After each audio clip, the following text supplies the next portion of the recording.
Assalamualaikum warahmatullahi wabarakatuh. A'udzubillahi minasyaitonirrajim. Bismillahirrahmanirrahim. Alhamdulillahillazi faddalana ala katsirin min ibadihil mu'minin. Allahumma sholli wa sallim ala sayyidina Muhammadin wa ala sairil anbiya'i wal mursalin wa ala alihim wa ashabihim ajma'in. Ilahi anta maksudi wa ridhaka matlubi a'tini mahabbataka wa ma'rifataka wa a'tini ma'aka abada. Amma ba'du. Alhamdulillah wa syukru ala ni'amillah. Dina danget ye menuju aya dina sehat wal afiat. Insyaallah bade neraskeun hanca ngabahas bab salat. Tipayun tos kaliwat nyarioskeun rukun salat. Di antawisna nomor hiji teh niat. Tidak langkung ngajelaskeun masalah niat. Niat teh aya 3 darajat. Aya niat tina salat fardu, aya niat tina salat sunat muakkad, aya niat tina salat mutlak. 3 tah. Kahiji salat fardu. Lamun tina salat fardu kawajiban 3. In kanat as-sholatu fardhon wajaba ta'yinul qasdul fi'li wal fardiyah wa ta'yiniyah. Lamun bukti salatna teh salat fardu kainin salat dohor, salat asar, salat maghrib, salat isya, salat subuh, salat jumat. Atanapi fardu kifayah nyolatkeun mayit. Kodo anu kaporotan, kodo dohor, kodo asar. Atawa salat muadah ngabalikkan salat. Tete kawajiban 3. Hiji kedah qasdul fi'li niat kaula mijawe. Lapad Arabna usolli, artina sejak kaula salat. Eta kewajiban. Kadua fardiyah, fardu. Katilu ta'yiniyah nangtukeun salat naon tah? Dohor, usolli fardhu duhri. Kusuna sejak kaula salat fardu dohor. Sejak kaula salat fardu asar. Sejak kaula salat fardu maghrib jeung saterasna. Tah ieu anu 3 teh dina hate dikeretegeun, dina hate dibarengkeun jeung takbiratul ihram disebut teh muqaranah. Misalna salat dohor, usolli fardhu zuhri arba'a raka'atin mustaqbilal kiblati. Adaan imaman atanapi makmuman atanapi fardhon lillahi ta'ala. Allahu akbar. Lisan nyebatkeun Allahu akbar, nah hate niat kaula salat fardu dohor. Teka hiji lamun fardu.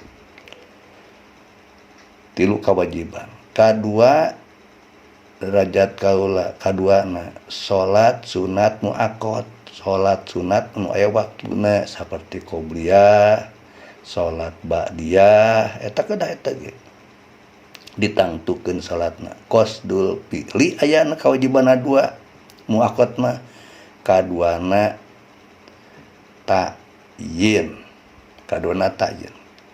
Misalna urang salat sunat qobliyah dohor, sebatkeun usolli sunata zuhri qobliyatan, usolli sunata duhri ba'diyatan misalna. Usolli sunatal maghribi qobliyatan. Usolli sunatal maghribi ba'diyatan.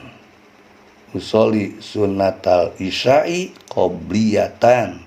Usolli sunnatal isya'i ba'diyatan. Anapun asar sareng subuh mah teu kedah ngangge qobliyah, mari teu aya ba'diyah sabadana.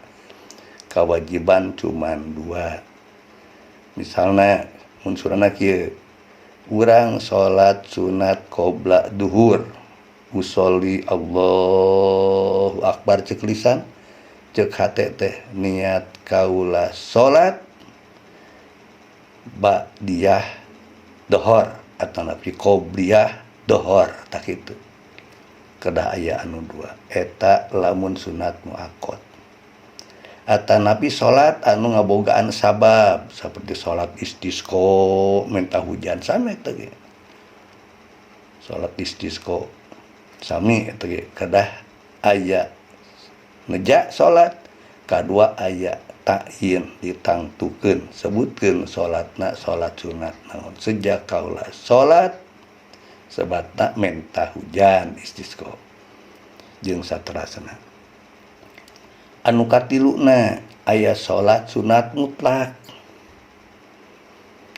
Ari sunat mutlak mah sunat rawatib lain, qobliyah ba'diyah teh. Ngabogaan sabab teu, lain salat istisqa, lain salat gerhana. Henteu teh naon eta, ieu mah salat we. Salat sunat loba waktu hidupna keur salse hayang boga ganjaran gede salat. Mimiti urang wudu, tos wudu teh blus ka masjid, mangga diniatan kurang bade usolli sunatat tahiyatal masjid mangga. Cenah urang bade sukrol wudu mangga usolli sunata sukril wudu mangga eta ge. Tos hoyong kene salat teh salat sunat da duha mah entos misalna. Langsung salat sunat mutlak usolli sunatan. Allahu akbar gitu. Usolli sunatan rakaataini lillahi ta'ala Allahu akbar. Taeta jang salat anu mutlak mah kawajiban cukup hiji. Jadi wa in kanat nafilatan mutlaqatan wajaba qasdul fi'li faqat. Lamun bukti salatna salat sunat mutlak teu sababna lain sunat rawatib, lain qada, lain salat mayit gitu. Wajib hiji kewajiban qasdul fi'li niat mijawe faqat wungkul. Sejak kaula salat sunat Allahu akbar tos we. Usolli sunatan rakaataini lillahi ta'ala. Allahu akbar. Sejak kaula salat sunat 2 rakaat lillahi ta'ala mangga eta sok bebas dilaksanakeun rahway kecuali ba'da salat asar sareng ba'da salat subuh ulah eta mah. Misal urang tas salat subuh teh tos beres subuh terus dzikir, terus wiridan, baca Quran, nepikeun ka baca Quran. Geus baca Quran teh acan isrok, acan biel matahari acan. Terus salat sunat teu kaing eta mah. Mari hukumna haram salat sunat anu mutlak dina sabada salat subuh. Sampai iraha? Sampai terbitna matahari. Terbit we matahari isrok namina pek salat sunat isrok. Salat sunat duha pek salat sunat saterusna salat sunat seueur dina salat sunat mangga. Terus urang resep keneh langsung salat sunat mutlak mangga eta. Kenging lamun tos isrok. Ba'da asar kade ba'da salat asar teu kenging salat sunat mutlak. Teu kenging. Kadangkeun parantos dongkap waktu maghrib nembe tiasa salat sunat mutlak deui. Kecuali lamun urang aya di Mekah di Masjidil Haram tidinya mah teu aya waktu haram mangga bade salat sunat mutlak irah we urang hoyongna prak laksanakeun eta mah kenging. rupina cekap sakila, mudah-mudahan ageng manfaat. Wassalamualaikum warahmatullahi wabarakatuh.